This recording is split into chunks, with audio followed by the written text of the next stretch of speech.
Diane, Edinburgh here. Rah, rah, rah. I hope you're fine and well. It is Monday, and you know me, I love Mondays. I just feel like we get a fresh start. We are not looking back at last week. We are looking forward and we're moving forward. Two things for you today. I'm going to be giving you a little update on our declutter challenge. Now, maybe you're doing Lent declutter, maybe you are doing 30 days or 40 days exercise or healthy eating. I'll check in with you about that. But first, a few wee reminders for the week. And please make sure before you start watching YouTube videos that you set a timer so you don't kind of get swallowed up into that black hole. Because I know many of you come here for inspiration, motivation, but I don't want you sitting on your bahookie on your bottom all day. So make sure you've got your morning routine done or your evening routine done if you're watching this video. Flylady kind of chores and keeping our house moving forward. Monday is weekly upkeep, clean in Flylady land. Now, you don't need to do it on a Monday, and this is my little cleaning caddy, you've seen this. And you just spend 10 minutes, you set your timer, and spend 10 minutes on one of the tasks and just keep going. And you can do all the tasks on one day, you can spread them over the week, you can change it up from week to week. Sometimes I do them all in one go if I just need a little boost. Other times if I'm really having a tough week, I'll just do 10 minutes on one task and spread it over. Anything works. We're just moving forward with things. And also, if you're moved on to the zone cleaning in Flylady land, you'll know that we are in zone 4, 4, which is here at the master bedroom. Same thing applies, set a timer before you start, don't go overboard. I've got my cleaning list here in my Hygge Home journal. And what I normally do is I keep my cleaning caddy in the zone so that way if I've got 5 minutes in the morning after I get dressed in here or before I go to bed, I can do something in here. And you know, I'm not having to go off and look for cleaning products or a bag for any items that I want to declutter. And the other thing that I do by zone is also my self-care. And I just want to reinforce here the idea that you need to look after you. I'm a life coach, a routines coach, I mentor people. And the number one problem I hear when people are just motivated and tired is that they're not looking after themselves. They're not getting 5 or 10 minutes for themselves each day.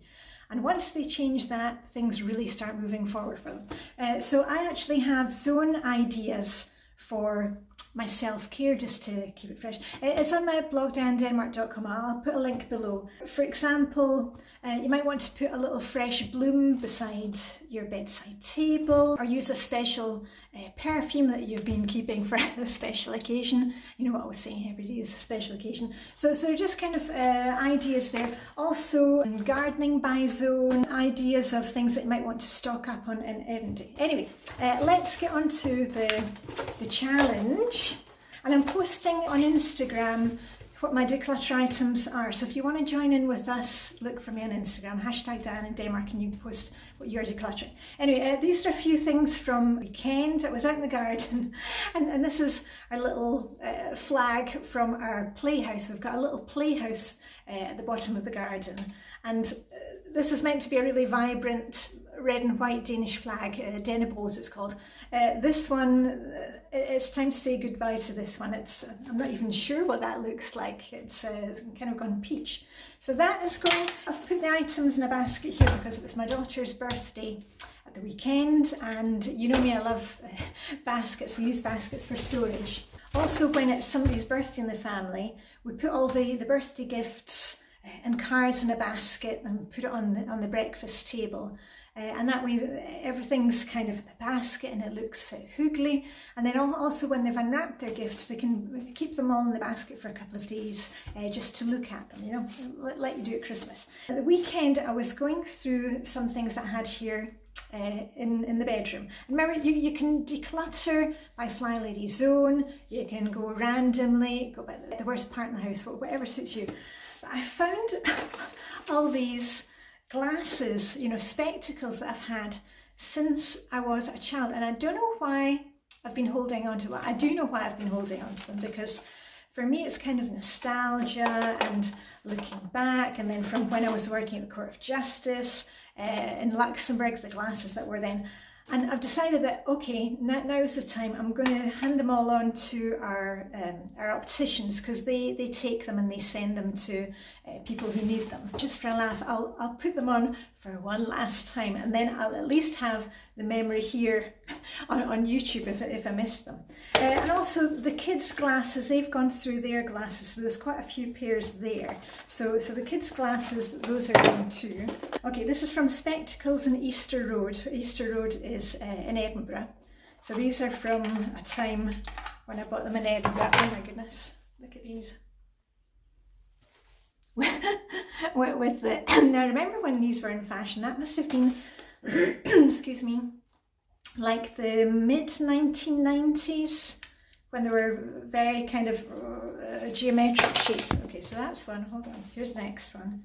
This one is Synoptique. So this must be, oh, this is a more recent one. These are from a Danish opticians. And I remember these because I wanted to have something that was kind of not there. And these are just little round ones. Okay. Actually, they're actually quite not so old, because I can kind of see with those. I've kept one pair of glasses because I keep a spare pair at our summer house, just in case anything happens to the ones that I'm wearing. Okay, oh, Specsavers. This must be another one from Britain. Oh, I don't like these ones. And I can't really see, so these must be quite an old pair. And what about you? Are you like that? Do you kind of hold on to these things? And we've gone through them occasionally with the kids, and they've been trying them and having a laugh. Okay, this one, the box is kind of broken.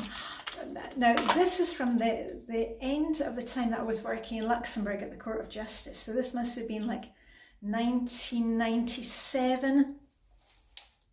Well, look, do I look like a librarian or very serious? And I remember actually wearing these as part of a costume. I was trying to be like Miss Moneypenny. It was actually for a James Bond premiere, and actually took my electric portable typewriter that I decluttered the other day. Right, that's that one. Here's another one. And these, I remember these ones. These were the first, look at the size of them. Do you remember when the glasses were so big? And actually these big glasses are coming back. They're very fashionable. They kind of take up half of your face.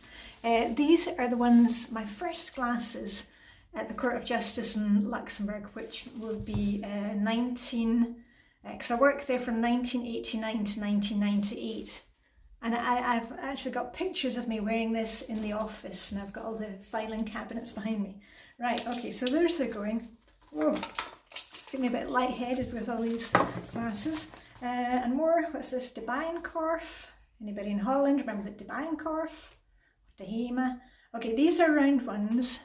And these are actually I think these are like the second pair of glasses that I got when I was at school, and we used to call them John Lennon glasses. And of course now everybody would call them Harry Potter glasses. And these actually I can kind of see, this was when my eyesight wasn't so bad years and years ago, and then of course it's gone the other way as age. I'm now 53.